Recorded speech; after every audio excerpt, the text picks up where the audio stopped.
Hi guys, it is DJI embargo day, and that is why your YouTube has absolutely exploded with the news of the new DJI Mic 2. Now, perhaps you've seen other videos before you've watched this one. Well, you've watched the best. Now come watch the rest. Yes, I did mean to phrase it like that, but what I have here is the original DJI Mic, the DJI Mic 2, the brand new one. This is the Hollyland Lark Max, which I like a lot, and this is the Rode Wireless Pro. This is also the DJI Action 4 and the DJI Pocket 3. These will all factor in to this review, so let's talk about it.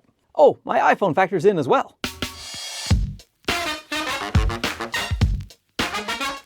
So let's get the disclaimers out of the way. DJI did not sponsor this video. I wish they would. I could use the money. You know what I'm saying? But they did send this out to me free of charge before the embargo lifted so that I could check it out and review it. But as you can see, I get sent a lot of mics for free. All of this stuff was sent to me by different companies so that I can review it. I really don't have a dog in this race, and I think there are a lot of companies making a lot of great wireless microphones right now. These are definitely some of my favorite, but I have to say the DJI Mic 2 is the most useful mic out of all of these microphones when it comes to my personal workflow. I'm not going to say it's the best. That is a subjective thing when it comes to sound quality and the features it has for your specific use purposes. And I will test these microphones head to head at the end of the video. You can just hear the sound quality of each and decide which one you might like better. But the reason that this one is so useful to me is that it has two of the main things that I am looking for. It has the 32-bit float recording on the transmitter. So the internal recording, which I'm doing right now actually, because this is another DJI Mic 2. This is the one that comes with the creator pack here for the Pocket 3, the Osmo Pocket 3. So I am using this to record it so you can hear the sound of the microphone as I do this wonderful review. But not only does it have that 32-bit float, which I love so much because I don't have to set my levels. I know that I'm not going to peak. It's just going to be fine for me. When I come home, I can just adjust the levels in post. Not only does it have that, which is also a backup recording, but it also is a Bluetooth microphone. So it can connect wirelessly to the Pocket 3, but it can also connect wirelessly to this DJI Action 4. That's a big one for me. I'll talk about it in a second, but it doesn't stop there. My iPhone, it can connect to my iPhone as well wirelessly. So if you're using that Blackmagic app, you can connect it, and that makes such a difference with the iPhone. This is the new 15 Pro, so if you want to use that ProRes recording and you want to get one of those little hard drives, you know, stick it to the back of your iPhone, that's going to take up the port that would normally be used for external microphones, the USB-C port. But if you can have this, you know, Bluetooth microphone, that makes a very big difference for phone users that need their port freed up. And the Mic 2 has some extra features as well. It basically kind of integrated almost all of the good functions of these microphones into this one little sleek device, except for one, and we will talk about that. So one of the features that DJI has implemented into this microphone is noise cancellation. They call it intelligent noise cancellation. The Hollyland Lark Max actually has noise cancellation already in there. They operate the same in that you press a button and then it will eliminate some of the background noise in an attempt to isolate your voice. I went outside because I live here in Toronto where it's noisy all the time, and I wanted to test out this noise cancellation. So let's go. So as you can hear, I am standing in one of the busiest intersections in Toronto, which makes it one of the loudest intersections in the world. The perfect chance to test out this new noise canceling. Let's turn it on now. Now the noise canceling function is on. Does that sound better to you? Sometimes I find noise canceling makes your voice sound a little digital, but the bottom line is if you can hear the speaker better, then it's worth it to have it in the transmitter. So let's try it one more time. This is with the regular mode. Whoa, this is a loud intersection. This is the regular mode of the DJI. Noise canceling going on now. And now we have the noise canceling on while it sounds like a gang of motorcycles is poised to attack me. And I will also say it is Toronto in January, so it is minus 1 million. I am freezing. I think I have frostbite on my hand because I forgot my gloves. And wow, here comes some drag racers.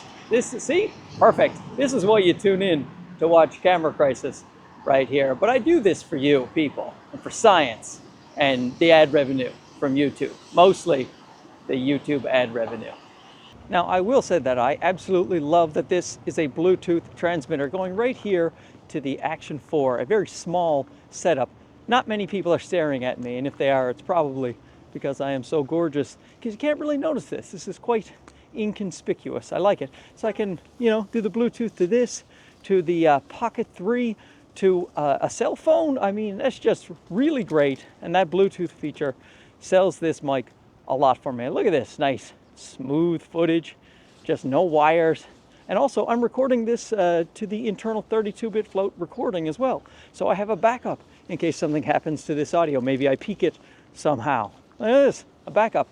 Nice. You know what? They did a pretty good job. I would say it is about on par with the Hollyland Lark Max, and is definitely usable when you're in a situation like I was in. There's a lot of background noise. You want to isolate your voice, you can do that. Now, Final Cut, I edit in Final Cut. It has a voice isolation tab that you can actually use, and I think that is more effective than either of these two microphones at isolating your voice. So personally, I would still probably do my own noise reduction in post. I would do that voice isolation in Final Cut, but perhaps you don't have access to that, or you just don't want to deal with the workflow. It is nice to have that noise canceling. So let me just show you what comes in the package here. First of all, it has this nice little carrying case. I like these things here, these little shaving kits, I like to call them. Here's the one from the Pocket 3. You see, that one's a little bit bigger, but a similar type of thing. Looks like one of my dad's old shaving kits. I like it a lot, very nice, and it's got a little give to it, so you can squish it into your bag, but it's still protective over the things you have right there. Can you see that there in my overhead rig, huh? That's a nice case right there. And inside the case, you see you have these little slots right here. And here are the two wind muffs that come in the case itself. Of course, you have your 3.5 millimeter cord right there, and then the charging cable that goes into the back of the entire unit. The unit itself is a very robust case right here. Look at this. This says DJI there, nice imprint, gray. Looks a little bit different than the original case, but you have to actually press this button right here. You hear that clank?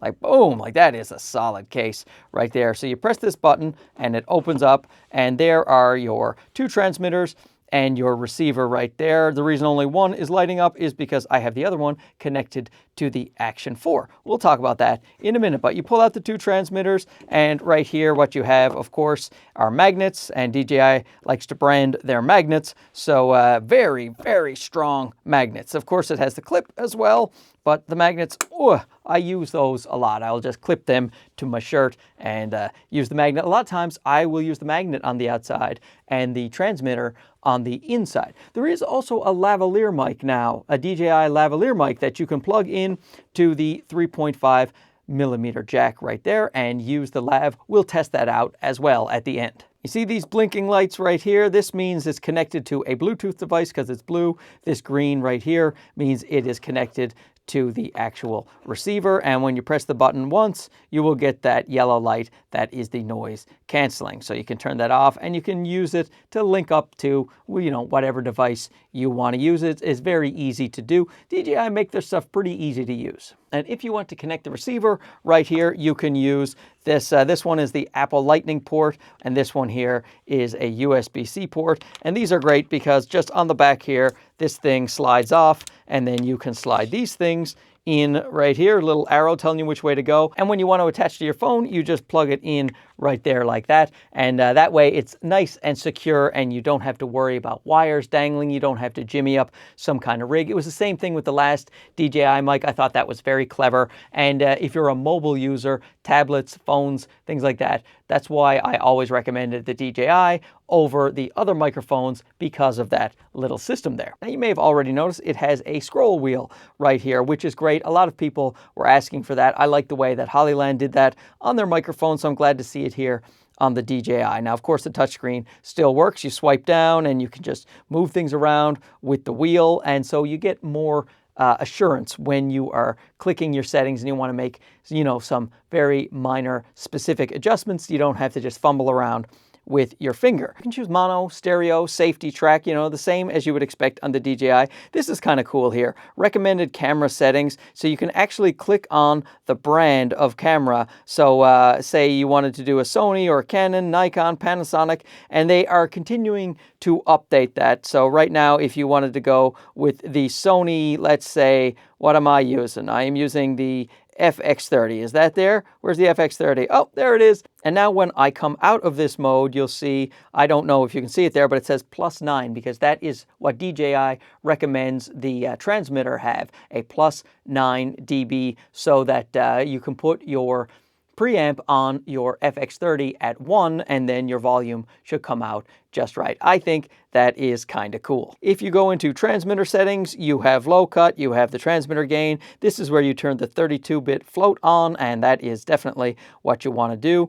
Record, stop, lock, auto record, storage. It has actually 14 hours of storage of the internal recording. And then the vibration notification, I like that. It makes me feel good knowing when I press it, if it buzzes on or buzzes off. I do wish the other microphones had that as well. So the transmitters themselves last about 6 hours, but if you use the charging case, you can get a total of 18 hours of runtime. That's pretty good. It's pretty much on par with the other brands, and maybe Hollyland lasts a little bit longer. I think Hollyland gives you something like 21 hours, but that's pretty on par with the Rode Wireless Pro, and pretty much what I would expect for this particular price point. I think the wind muffs are much better on the DJI mic compared to the last version because it just has a little spike that goes right down into the 3.5mm jack. So if you are not using the lavalier microphone, you can just put on the little furry hat there, that little Don King wig. Look at that. It looks so pretty and much easier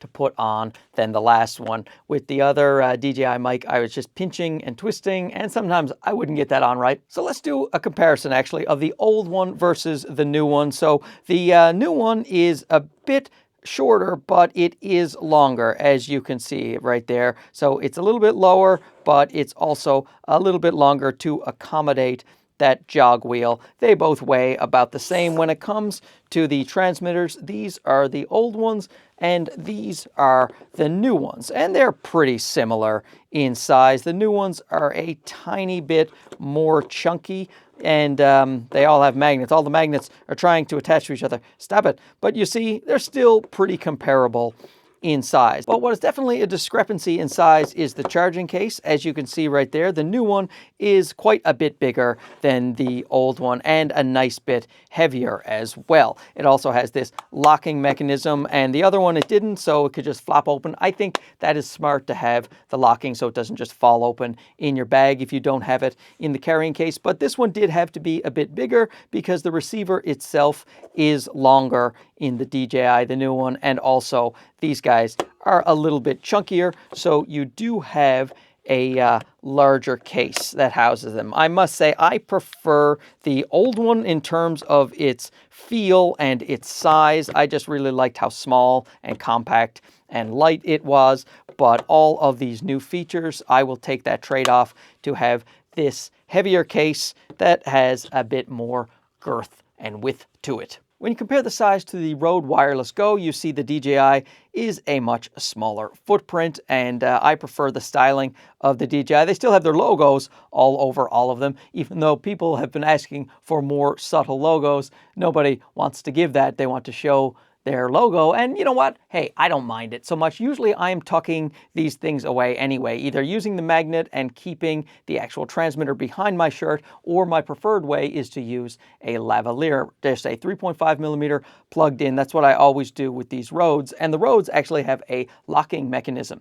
So you have 3.5mm lavs that lock in place, and that is a big deal for a lot of people. They don't want things being pulled out by accident, so they like this locking mechanism. Now, the DJI does not have the locking mechanism. They do have a little implementation right here as there's a little slot where you can stick, you just loop through, and that will definitely give you a sense of security. Not quite as good as locking, but you know, it is something to help you secure it.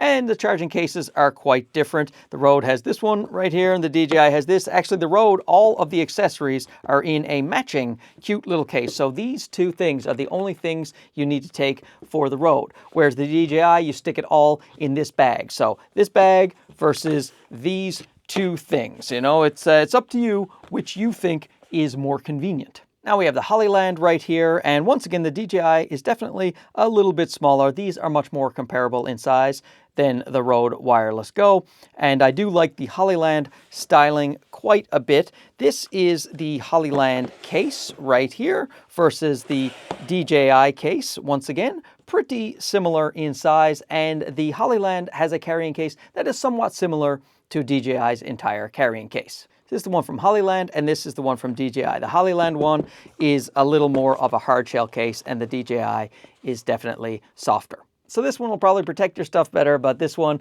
will squish into your bag a little easier. And one of the ways the mic is so useful for me is that Bluetooth connection to be able to use with the action cams, especially as I like to do a lot of street photography, and I will put a harness on my chest, you know, kind of like a husky dog, and I will put the action cam there on the harness, and then I will take my photos and try to get the LCD lined up with the action cam. But I also like to talk while I'm doing. People need to hear my insightful, hilarious, and very important opinions while I am taking my street photos of people who don't want their photos taken. And it was hard to do. I was using external microphones, trying to sync that up later in post, and I'm turning the cameras on and off.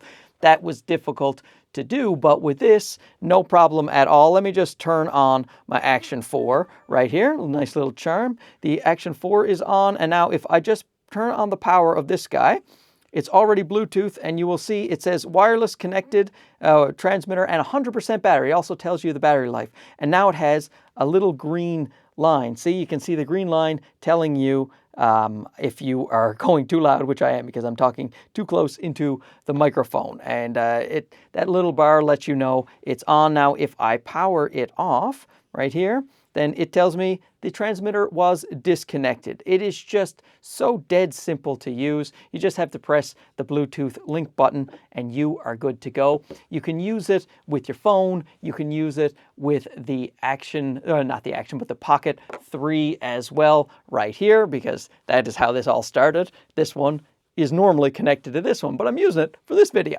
And then, of course, if your phone has Bluetooth, you can use it. And here's something also that is interesting. If you're connected to a phone that can take photos by pressing the volume buttons up or down, or start the video with the volume buttons, which you can with the iPhone, you can actually do it from the transmitter itself. You can just press the button once, the Bluetooth button, and then it will start or stop the recording if it's in video, or snap a photo for you. That's kind of cool. Now, the elephant in the room when it comes to the Rode Wireless Pro is timecode. So with the Rode Wireless Pro, if you're using the transmitters, you're using 32-bit float, and say you're turning them on and off, different times, the camera's going on and off. Later, you can sync those up in post using timecode. Oh, my Action 4 is turning off. Yeah, you don't have to make a racket. You can just turn off, you know. So yeah, if you are using a lot of different clips, later you could sync them up. So if you had hundreds of clips turning things on and off, it can be synced for you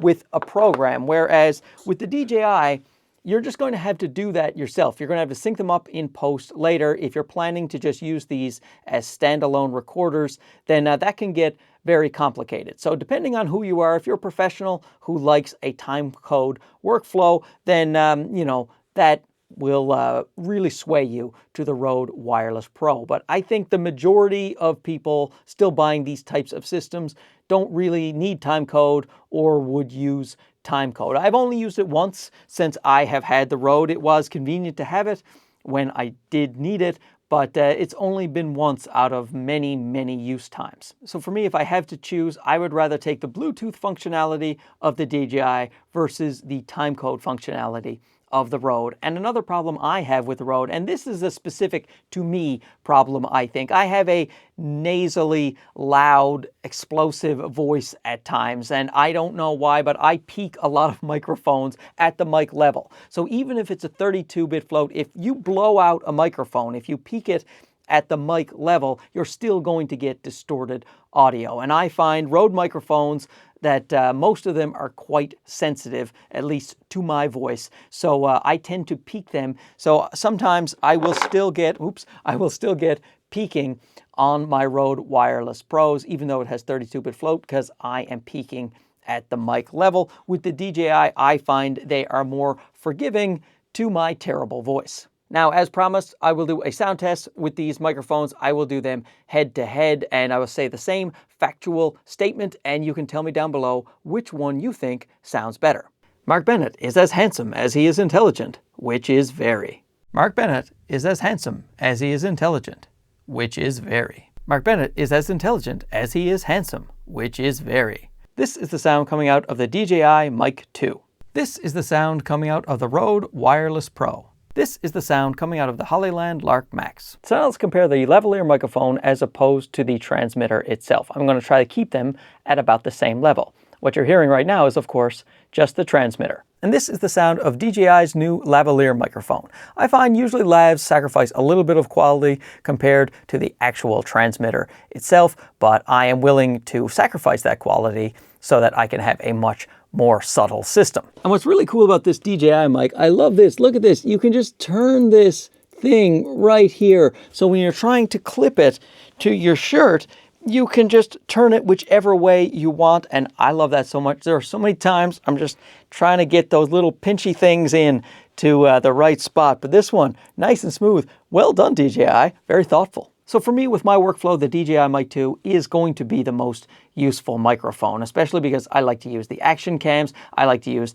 that Pocket 3. Sometimes I use a cell phone, and then, of course, with my cameras. But I also want 32-bit float internal recording. If it had time code, it would be pretty much perfect. The noise canceling, I don't think I would use that because I would probably do my own in post, but I like the sound quality. I like that it comes in that little shaving kit. I really like this microphone. I like all of these microphones. I love the Hollyland, especially Hollyland is probably my favorite sounding microphone. Love the Hollyland, love the Wireless Pro, but this is the one that if you said you could only keep one of them, which one would you keep?